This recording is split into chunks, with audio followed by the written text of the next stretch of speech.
ng ibon yun. May nakapasok na magnanakaw sa bahay ko! Dumating yung may-ari ng bahay. Oh my God. Huwag mo sabihin sa akin na bitter ka pa rin kay Victor. Izel, nasa iyo na ang lahat ng pera nila. Ano ba bang habol mo sa kanya? Minahal ko si Victor, pero si Dolores pa rin talaga ang mahal niya. Hoy, taba! Lumabas ka rin sa lungga mo, ano? Ate! Bilis takbo! Hagay mo ako! Hay! Ay! Bumalik kayo dito! Hay!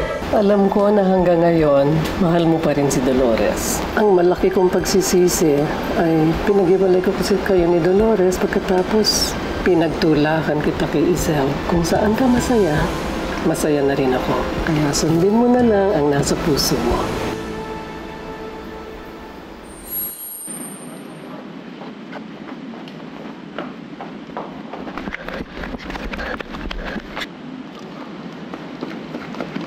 Ate, bilisan mo baka maulit tayo, senyora! Hoy! Mga peste kayo, mga daga kayo! Magsumali kayo dito! Tandang, tumayo ka na! Sige na! Mauna ka na doon! Andiyan na si senyora! Mauna ka na doon! Bilisan mo na, ate! Hindi kita pwedeng iwan! Mauna ka na doon! Tara na! Tandang! Huli kita, magnanakaw! Magnanakaw! Mga daga kayo, magnanakaw! Mga peste kayo! Ha? Magnanakaw kayo? Liga! Mama ka sa akin! Mama ka sa akin! Tama na po. Liga! Mama ka! Dito!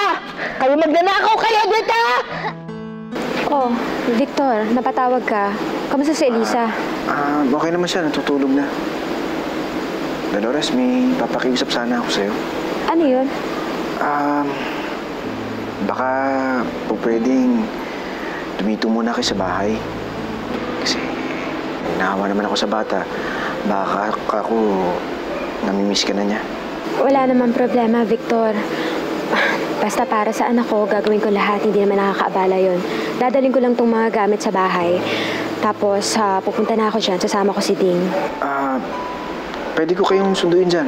Huwag na. Maaga pa naman. Salamat, Dolores. Para naman saan? Sa pagmamalasakit mo kay Elisa. Sa akin. Siyempre naman, dahil mahal ko ang anak ko at mahal ko rin yung mga taong mahal niya. Ako rin. Mahal ko rin yung mga taong mahal ni Elisa. O sige, aalis na ako ha. Bye-bye.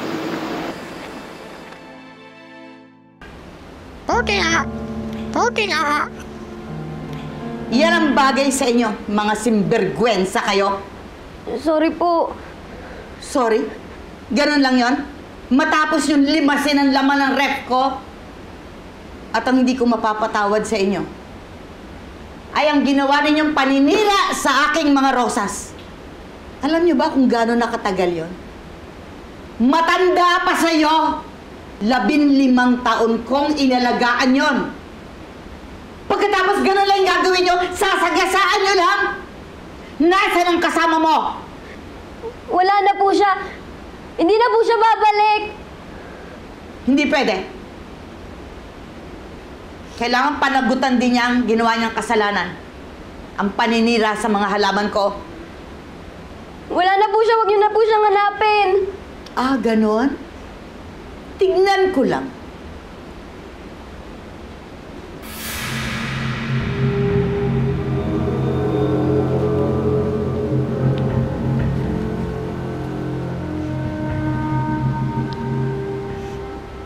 Huwag mong ibababayan. Tatamaan ka sa akin.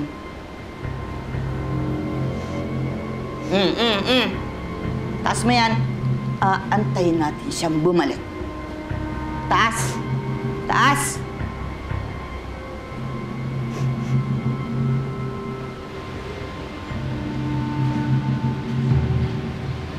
Saan kaya yung ate ko? Kawawa naman siya. Paano ko kaya siya maliligtas?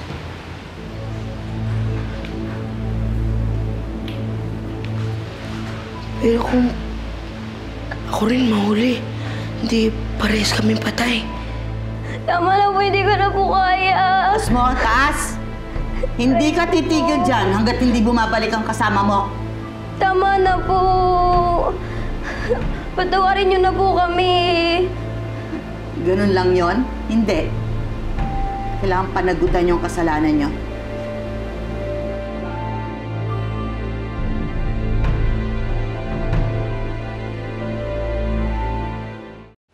Kawawa naman si ate.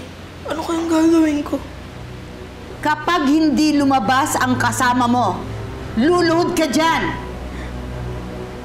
Patawarin niyo na po kami. Masakit po lumuhod dyan eh. Patawarin niyo na po kami. Kaya nga, palabasin mo ang kasama mo. Tom, kahit anong mangyari, huwag kang babalik dito. Umalis ka na. Iwan mo na ako.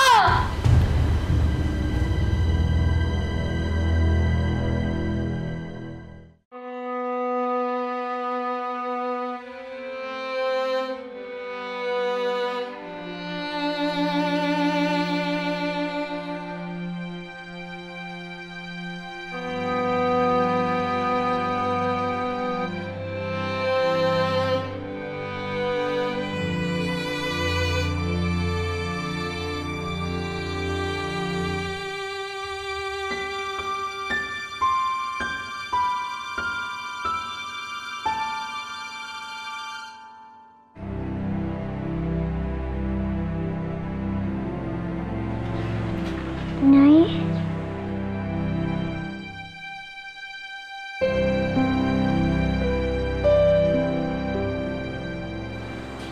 Lisa? Sana, bakit? Ha? Nagising po kasi ako eh. Napaginipan ko po si Ate Jocelyn, Kuya Tom-Tom. Kamusta na po kaya sila? Anak, basta lagi kang magdadasal. Hindi sila mapapano. Sigurado ko iingatan sila ng Diyos. Kaya huwag ka na malungkot, ha? Kasi po, kala ko po hindi ko na po sila makikita. Pakiramdam ko po na nag-iisa na lang ako. Anak, hindi totoo yan. Nandito naman ang nanay mo. Ang lola, si Tiffany, si Ding, ako. Diba? Hindi naman namin ikaw iiwan. At saka mamaya, baka anak ni Dolores mo, baka nandito na. Talaga po, Itay? Pwede ko po ba siyang intayin doon sa sala?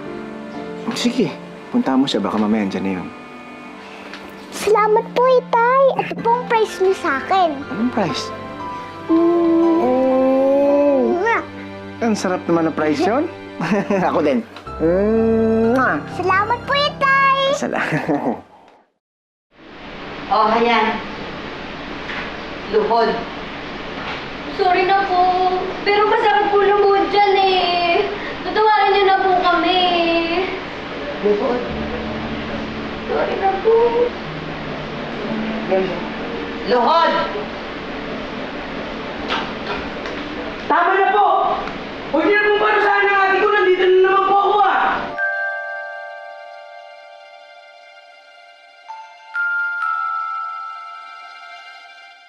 Hi, ate. Oh, mabuti naman at naisipan mong dalawin ako. I want you to know, in case kailangan mo ng reinforcement, I'm just here. Oh, thank you. Mabuti na lang at nagkita tayo. Ngayon, alam ko na meron akong makakatulong sa plano ko.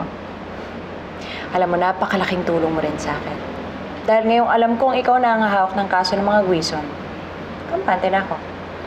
Pwede na akong lumadlad. In fact, I think I'm gonna go visit Lulu. I think she would love that. Lalo na pag nalaman niyang magkakonsyaba tayo laban sa mga Gwison. You know, I like this partnership. I think we're going to be good friends.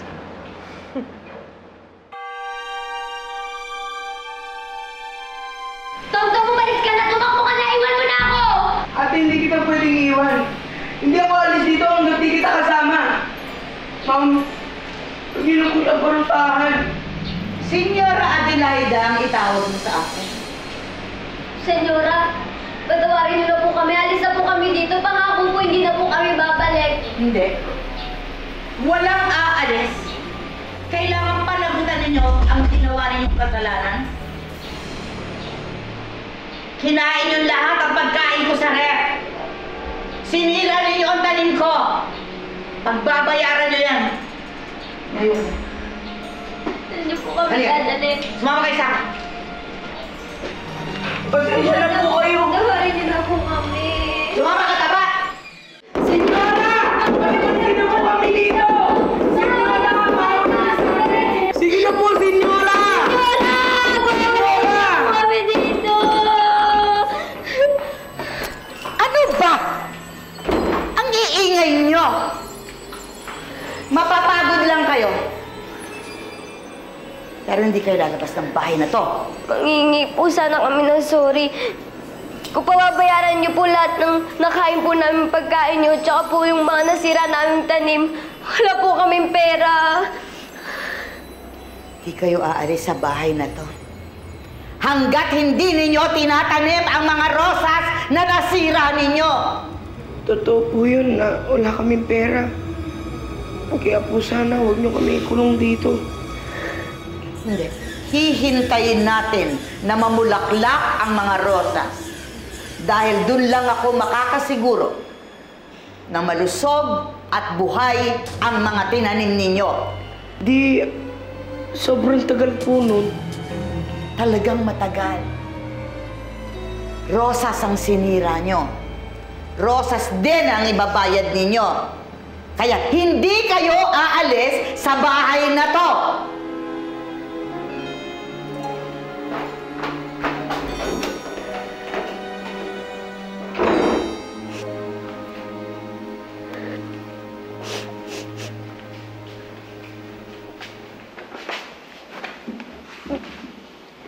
Te, huwag ka na umiyak. Nandito naman ako eh. Hindi naman kita pababayaan. Basta, tandaan natin yung sinabi ni tatay. Na huwag maging masamang tao tsaka tumulong lagi. Gumawa lagi ng mabuti. Di ibig sabihin, pag ginawa natin ng magandang asal si Senyora, mabait na siya sa atin. Bakit hindi? Kaya naman siguro siya naging masungit sa atin dahil may ginawa tayong mali eh. Di ba naman uli ang lahat? Pwede pa naman nating itanim yung mga nasira niyang pananim. Bigla ko tuloy naalala yung tropa. Dati, 5 tayo nagtutulungan. Ngayon, 2 na lang. Naalala niya kaya tayo? Hanggang ngayon, naalala ko pa rin po si Ate Jocelyn kay Tom Tom. Ako din naman, anak. Gabi-gabi, pinagdarasal ko na sana maayos sila. Sana hindi nilang sumama kay Flora. Sana po madalo po natin sila. Hindi naman kasi pinaalam ni Flora kung saan sila pupunta. Magpatulong po kaya tayo kay Mang Roman. Nahihiya na kasi ako sa kanya. Lagi na lang natin siya kinakalampag kapag may problema tayo. Medyo mabait naman po siya, di ba? Oo, anak. Hayaan mo kapag wala na talaga tayong malalapitan, tatawagan ko siya. Pero sa ngayon, ipagdasal na lang natin na nasa mabuting kalagayan yung mga pinsan mo.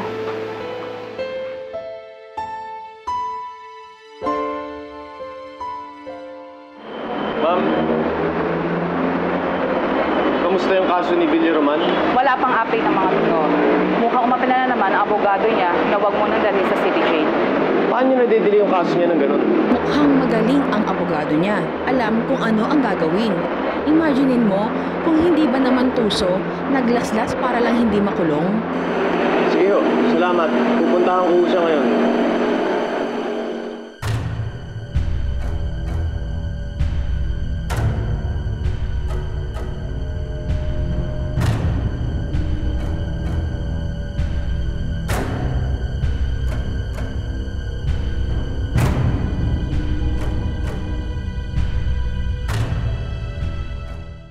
Te, Oo.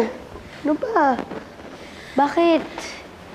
Meron bang plano tayong pakainin nung Senyora Adelaida na yun? Pagkatapos ng ginawa natin sa kanya, sa tingin ko wala. Kala ko pa naman naka-jackpot na ako sa kanya. Yung pala, hindi. May kasalanan din naman tayo sa kanya, kaya siya nagalit sa atin eh. Nung una, kinain natin yung pagkain niya na walang paalam. Pangalawa naman, nasira natin yung mga tanim niyang rosas. Mas mabuti na nga na nandito tayo kaysa nandun tayo kay Tiyang Flora at Tiyang Babylin. Mas lalo lang tayong mapapahamak din. At bakit? Nakakasigurado ka bang safe tayo dyan sa Senyora Adelaida na yan?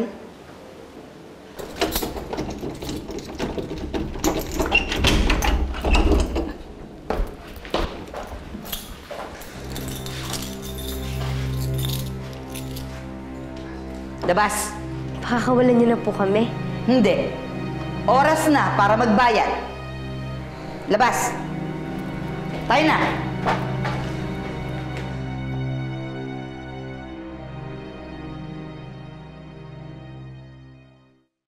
Attorney Millie, pasensya ka na ha. Biglaan itong pagtawag ko sa'yo. Kasi gusto kong malaman ano bang nangyayari sa kaso namin ni Isel. Naghihintay pa rin tayo ng desisyon mula sa korte. Nai-apply na naman natin yung ating appeal, so we'll just have to wait for the court's decision. Sana naman makita na ng korte yung pagnanakaw na ginawa sa amin ng babaeng yan. Don't worry, Mrs. Grayson. Akong bahala sa kaso ninyo. Papakainin niyo na kaya tayo? Mukhang hindi eh. O, eto. Hali kayo, bilisan nyo. Bilis! Tingnan ninyo ang ginawa nyo sa halaman ko. Ayan! Sinira nyo ang halaman ko!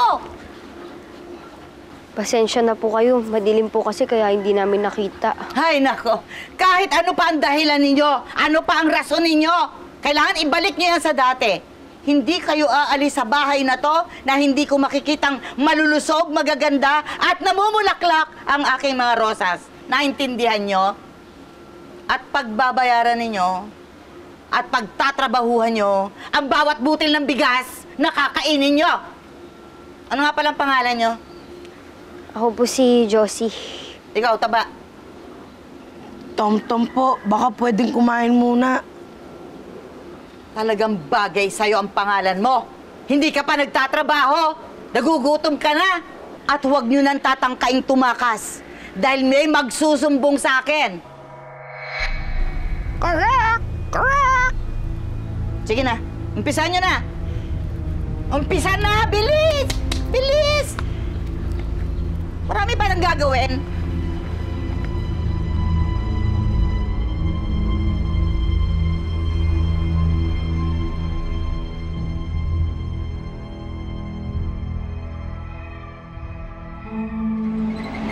Parang. Uy, si Roman.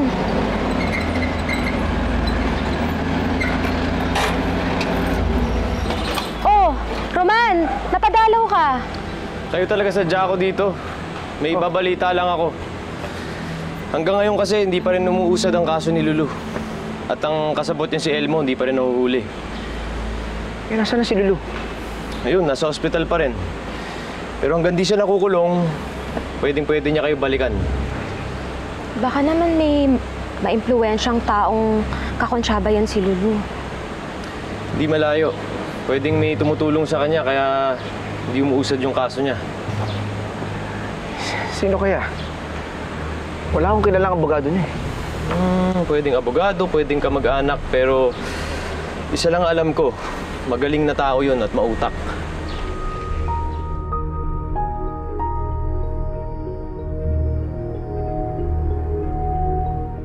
Salamat, natapos din. Dapat pakainin niya na tayo, ha? Ang laki na ng pinayat ko. Oo nga, ang laki na ng pinayat mo. Kita na nga buto mo, oh. Di ka ba naawa sa akin, ate? Maawa? Paano ako maawa sa'yo? Hindi ka naman halatang gutom. Pero dapat, bigyan niya na tayo ng premyo kasi sigurado naman matutuwa na siya rito. Nakasan mo yung pagdadasal mo. Lord, sana po pagbalik dito ni Senyora Adelaida, may dala na siyang masarap na pagkain. Tam-tam! Halika. Halika, halika. Bilis! Bilis! Ito. Oh. Dali mo dun. Ano po yan? Ang tingin mo dyan? Dali! Lalagay sa halaman. Cake po ito ng kalabaw, ah. Bakit? Ano kala mo dyan, pancake? Pampatabayan ng mga halaman. Bilis! Lagay dun. Sige. Dito.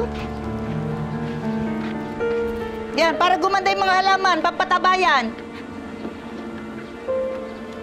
Ang bagal-bagal! Kamayin na! O yan, ganyan. Lagay sa paso.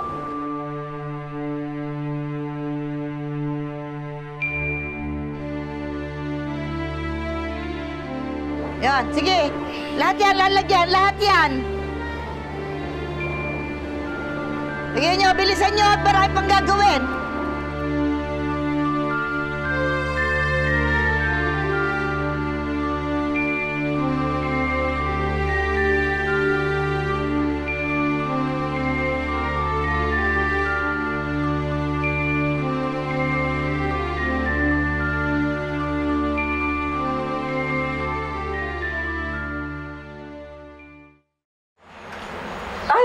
Dolores, Victor, mabuti nandito na kayo. Kaya lang, paalis na yung bisita natin. Attorney. Hi. Dolores, Victor, paalis na ako kasi meron pa akong lalakarin. Ganun ba? Oo. Sige. Yung kaibigan nga po pala namin, si PO1 Roman, tapos si Attorney Millie Roman.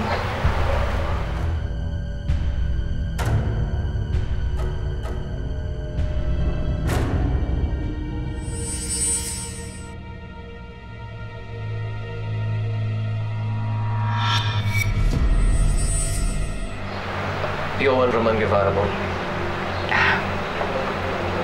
Millie Prado.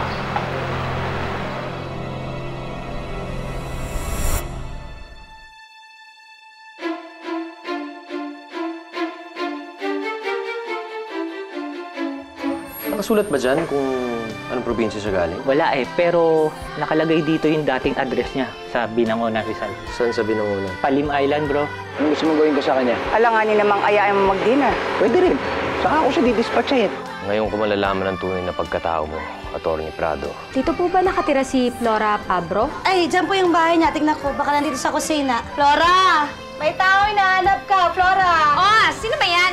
Alam niyo ho ba kung ano-ano ni Atty. Mildred, si Lulu Villaroman? Kapatid niya po si Lulu. Panganay si Atty. Mildred at bunsong kapatid si Lulu. Victor, makinig ka sa akin. May kailangan kang importanteng malaman.